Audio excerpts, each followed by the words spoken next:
কামাখ্যা বৰদা দেৱী নীলাচল পূৰ্বতিবাসিনী স্তন দেৱী জগত মাতা য়োনি মুদ্ৰে নমস্তুতে নমো নমঃ। অম্বুবাচীৰ বিশেষ সময়সূচীলৈ আপোনালোকৰ ওচৰত আৰম্ভ কৰিব বিচাৰিছোঁ বিশেষ ভিডিঅ'।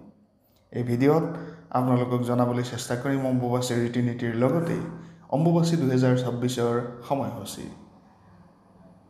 পবিত্ৰ আমাৰ যি অম্বুবাচী মহাযুগ, এই পবিত্ৰ অম্বুবাচী মহাযুগত বিভিন্ন ধৰণৰ সিদ্ধি লাভ কৰিবলৈ পৰা যায়।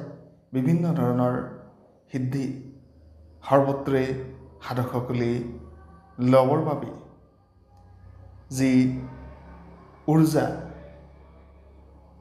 শক্তিৰ মা কামাখ্যাৰ আৰু দশ মহাবিদ্যাৰ বিভিন্ন ধৰণৰ সাধনা কৰিবৰ বাবে বিভিন্ন প্ৰান্তৰ পৰা অসমলৈ আগমন ঘটে। এইখিনি সময়ত বিভিন্ন লোকৰ সাধু সন্তৰ লগতে ভক্তপ্ৰাণ ৰাইজৰো সমাদৰ দেখিবলৈ পোৱা যায় মা কামাখ্যা ধামত।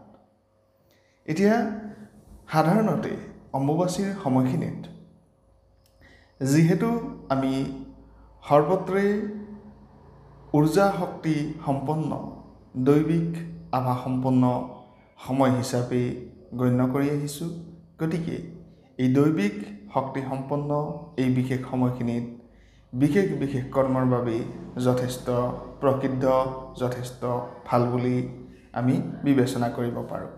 ইয়াৰ মাজত আমি আপোনালোকক জনাবলৈ চেষ্টা কৰিম কি কি কৰ্ম আপোনালোকে কৰিলে শুভ মংগলময় ফলাফল পাব পাৰে। মা কামাখ্যা দশ মহাবিদ্যা বিশেষভাৱে আপোনাৰ ওচৰত প্ৰসন্ন কেনেকৈ হ'ব আৰু মা কামাখ্যাৰ আৰাধনা কি ধৰণে কৰিব লাগে তাৰ বিশেষ জনাবৰ বাবে আজি এই বিশেষ ভিডিঅ' প্ৰস্তুত কৰিবলৈ লৈছোঁ। আদৰি ল'ব বুলি আশা ৰাখিছোঁ। চেনেলটো যদি এতিয়ালৈকে আমাৰ ছাবস্ক্ৰাইব কৰা নাই, ছাবস্ক্ৰাইব কৰি দিব পাৰে। এনেধৰণৰ ভিডিঅ'সমূহ আপোনালোকে পাই থাকিব। জ্যোতিষশাস্ত্ৰ সম্বন্ধীয়, বাস্তুশাস্ত্ৰ সম্বন্ধীয় আৰু বিশেষভাৱে আমাৰ সংখ্যাজ্যোতিষৰ কথাখিনি পাব আৰু পালি মিস্ত্ৰীৰ কথাখিনিও আপোনালোকে এই ভিডিঅ'ত পাব। হিন্দু সনাতন ধৰ্মৰ লগত জড়িত বিভিন্ন ধৰণৰ ভিডিঅ' আপোনালোকে চাব পাৰিব। যদিহে আপোনাৰ জন্মকুণ্ডলী সংক্ৰান্তীয় বা ব্যক্তিগত কোনো কথা পাতিবলগীয়া থাকে হোৱাটছএপত মেছেজ দিব পাৰে। ডেছক্ৰিপশ্যনত যোগাযোগৰ সবিশেষ দিয়া আছে, এবাৰ চাই ল'ব পাৰে। জনাব বিচাৰিছোঁ বিশেষ ৰাশিফলৰ বিষয়ে। ৰাশিফল ইয়াত কি ধৰণে আপোনালোকৰ কামত আহিব বা ৰাশিফলে আপোনালোকক কি ধৰণে কামত দিব পাৰে তাৰ বিষয়ে আমি আপোনালোকক জনাম। কিন্তু ইয়াৰ পূৰ্বে জনাব বিচাৰিছোঁ অম্বুবাচী শব্দৰ অৰ্থ। অম্বুবাচী সাধাৰণতে সম্পূৰ্ণ নাম অম্বুবাচী। ইয়াৰ উপনাম বিভিন্ন ধৰণে বিভিন্ন ঠাইত ব্যৱহাৰ কৰে, যেনে হাত, আমতি, আমিতি ইত্যাদি ইত্যাদি। যি নহওক অম্বুবাচীৰ যি নিয়ম, অম্বুবাচীৰ প্ৰথম 3 দিন চোৱা বুলি কোৱা হয়, চতুৰ্থ দিনা শুদ্ধি বুলি কোৱা হয়। গতিকে অম্বুবাচী সমগ্ৰ উত্তৰ পূব ভাৰতে পালন কৰা হয়। অম্বুবাচীৰ সময়ছোৱাত হাল বোৱা কোনো ধৰণৰ মাংগলিক কাৰ্য সম্পন্ন কৰা নহয়। হাল বোৱা বা মাটি খন্দা এনেধৰণৰ কামো কৰা নহয়। এই সময়ছোৱাত মঠ মন্দিৰৰ দুৱাৰসমূহ বন্ধ থাকে। ঘৰুৱা ৰীতি নীতি নিয়মৰ ক্ষেত্ৰত বিভিন্ন ধৰণৰ লোকাচাৰ বেদাচাৰ মানি চলা হয় বুলি কোৱা হয়। লগতে টেঙাযুক্ত সামগ্ৰী, লোহাৰ সামগ্ৰী ৰখা নহয় বুলি কোৱা হয়। আৰু পোনপটীয়াকৈ যদি ক'ব বিচৰা যায় অম্বুবাচী মেলা হৈছে হিন্দু ধৰ্মৰ লোকসকলৰ অম্বুবাচীৰ সময়ত সংগতি ৰাখি শক্তি পূজাৰ স্থানসমূহত বিভিন্ন ধৰণৰ উৎসৱ উদযাপন কৰা হয়।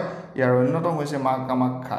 মা কামাখ্যাৰ সৰ্বত্ৰে প্ৰসিদ্ধ, সৰ্বত্ৰে বিশ্বৰ বিভিন্ন প্ৰান্তে প্ৰান্তে মা কামাখ্যাৰ কথা জানিব পাৰি। আৰু এই মা কামাখ্যাত আগমন হয় বিভিন্ন প্ৰান্তৰ ভক্তৰ। গতিকে এইখিনি বিশেষ সময়ত আপোনালোকে মা কামাখ্যাত গ'লে নিশ্চয়কৈ দেখিবলৈ পাব যি শক্তিৰ পৰিৱেশ, যি উৰ্বৰা পৰিৱেশ বা উৰ্বৰা বসুন্ধৰাৰ যি শক্তি আলোক বা আলোকসজ্জা, ঠিক পোনপটীয়াকৈ দৈবিক আভা আপোনালোকে ল'ব পাৰিব, আভাস আপোনালোকে পাব পাৰিব। গতিকে অম্বুবাচীৰ প্ৰবৃত্তিৰ লগে লগে মা কামাখ্যাৰো দুৱাৰ বন্ধ ৰখা হয়। ফলস্বৰূপে সেইকেইদিন দেৱীৰ দৰ্শন নিষিদ্ধ কৰা হয়। আৰু চতুৰ্থ দিনত মন্দিৰ খোলাৰ লগে লগে দেৱীৰ স্নান, পূজা, প্ৰবৃত্তি সমাপন হোৱাৰ পিছতহে দেৱীক দৰ্শন কৰিব পাৰে ভক্তসকলে। পূব ভাৰতৰ দৰেই উত্তৰ পূব ভাৰতৰ দৰে অন্যান্য প্ৰান্তত কামাখ্যা ধামৰ ব্ৰাহ্মণ যিসকল লোক আছে তেওঁলোকে বিভিন্ন ধৰণৰ ৰীতি নীতিত থাকে বুলি কোৱা হয় আৰু বিভিন্ন ৰীতি নীতিৰ লগত তেওঁলোক জড়িত হৈ পৰে বিভিন্ন ধৰণৰ যোগ আসন ধ্যান প্ৰাণায়াম বিভিন্ন ধৰণৰ মা কামাখ্যাৰ লগত সংগতি থকা বিভিন্ন ধৰণৰ কৰ্ম তেওঁলোকে কৰিবলৈ আৰম্ভ কৰে প্ৰাকৃতিক তথ্যভিত্তিত যদি কথাখিনি ক'ব বিচৰা যায় মা বসুমতী উৰ্বৰা হৈ পৰে এই অম্বুবাচীৰ সময়তে আৰু এইখিনি সময়ত সাধাৰণতে বৰষুণ দিয়াৰ সম্ভাৱনা যথেষ্ট বৃদ্ধি পায় আৰু মা বসুমতী যিহেতু উৰ্বৰা হৈ পৰে ৰজস্বলা হৈ পৰে গতিকে মাটি খন্দা বীজ ৰোপণ কৰা এনেধৰণৰ কৰ্মৰ পৰা বিৰত থাকিব লাগে সাধাৰণ হিন্দু সনাতন ধৰ্মী লোকসকল সেয়াই নহয় সৰ্বত্ৰে শক্তি থাকে বুলি কোৱা হয় আৰু যেতিয়াই আপোনালোকে মন কৰিব বিভিন্ন ধৰণৰ জন্তু পশু পক্ষীয়েও কিন্তু এই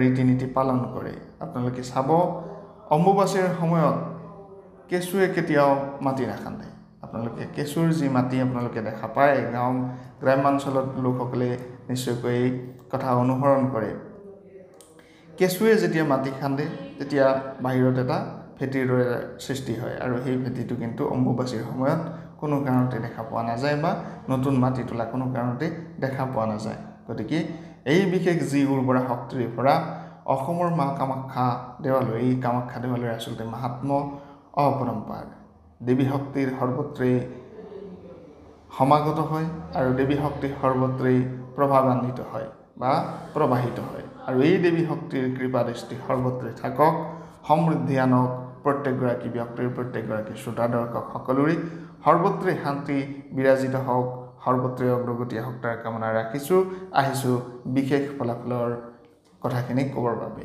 বিশেষ ফলাফল এই কাৰণে ক'ব বিচাৰিছোঁ যে অম্বুবাচীৰ বিশেষ ক্ষণ আপোনালোকৰ যি অম্বুবাচীৰ বিশেষ সময় এই সময়সূচীৰ কথা আপোনালোকক জনাব বিচাৰিছোঁ অম্বুবাচীৰ আৰম্ভ সূত্ৰৰ যদি কথা ক'ব বিচৰা যায় ৰবি গ্ৰহ অৰ্থাৎ সূৰ্য গ্ৰহ আদ্ৰা নক্ষত্ৰৰ প্ৰথম চৰণত প্ৰৱেশ কৰে সেই সময়কে অম্বুবাচী আৰম্ভণি হোৱা বুলি কোৱা হয় আদ্ৰা নক্ষত্ৰৰ প্ৰথম চৰণত যেতিয়া সূৰ্য গ্ৰহ প্ৰৱেশ কৰে ঠিক সেই সময়তে অম্বুবাচী আৰম্ভণি হোৱা বুলি কোৱা হয় যেতিয়া ৰবি সূৰ্য গ্ৰহ আদ্ৰা নক্ষত্ৰৰ প্ৰথম চৰণৰ আৰম্ভণি হয় সেই সময়কে বিশেষভাৱে পোনপটীয়াকৈ যদি ক'ব বিচৰা যায় আদ্ৰা নক্ষত্ৰৰ প্ৰথম চৰণত সূৰ্য গ্ৰহ প্ৰৱেশ কৰাৰ লগে লগে অম্বুবাচীৰ আৰম্ভণি বুলি কোৱা হয় আৰু এই বিশেষ অম্বুবাচীৰ যি অম্বুবাচীৰ সূত্ৰ অনুযায়ী যদি পোনপটীয়াকৈ ক'ব বিচৰা যায় লোকাচাৰ অনুযায়ী বেদাচাৰ অনুযায়ী পোনপটীয়াকৈ ৭ আহাৰ ২২ জুন ৭ আহাৰ অসমীয়া আহাৰ মাহৰ ৭ তাৰিখ ২২ জুন তাৰিখে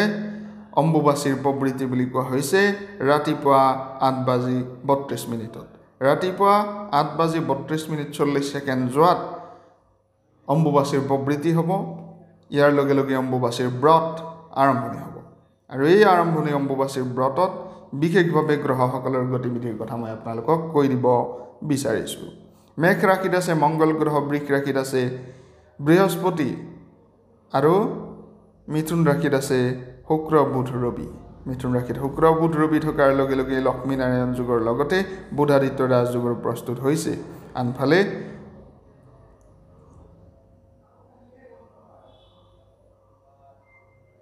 কন্যা ৰাশিত আছে কেতু গ্ৰহ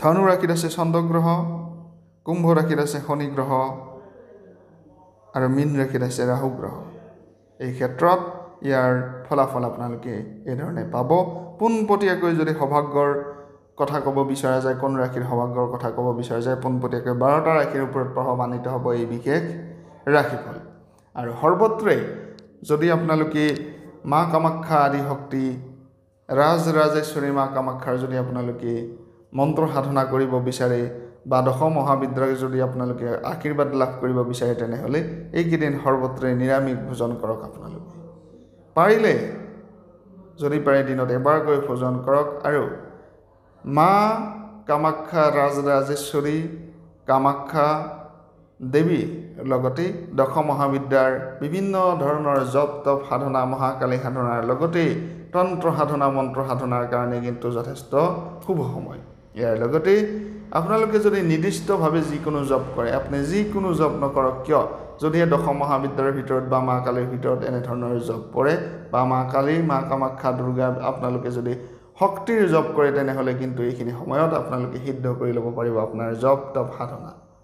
আৰু সৰ্বত্ৰে মা কামাখ্যাৰ নাম যদি আপোনালোকে জপ কৰে, যদি দুৰ্গা দেৱীৰ নাম জপ কৰে বা দশম মহাবিদ্যাৰ যিকোনো দেৱীৰ যদি আপোনালোকে জপ কৰে, এইখিনি সময়ত কিন্তু কৃপা দৃষ্টি লাভ কৰিবলৈ পোৱা যায়, অগ্ৰগতি লাভ কৰিবলৈ পোৱা যায়। এইখিনি সময়ত শুভ কৰ্ম নকৰাৰ কথাটো হৈছে যে মা কামাখ্যা ঋতুমতী হয়, গতিকে এইখিনি সময়ত কোনো ধৰণৰ শুভ কৰ্ম কৰিব নালাগে, মাংগলিক কৰ্ম কৰিব নালাগে, পূজা অৰ্চনাও বিৰত থকাটো দেখা যায়। সাধাৰণতে পূজা অৰ্চনাৰ পৰা বিভিন্ন লোক বিৰত থাকে। এইখিনি আছিল বিশেষ তথ্য ভিডিঅ'। আপোনালোকে যদি ভাল পায় আদৰি ল'ব বুলি আশা ৰাখিছোঁ। ধন্যবাদ।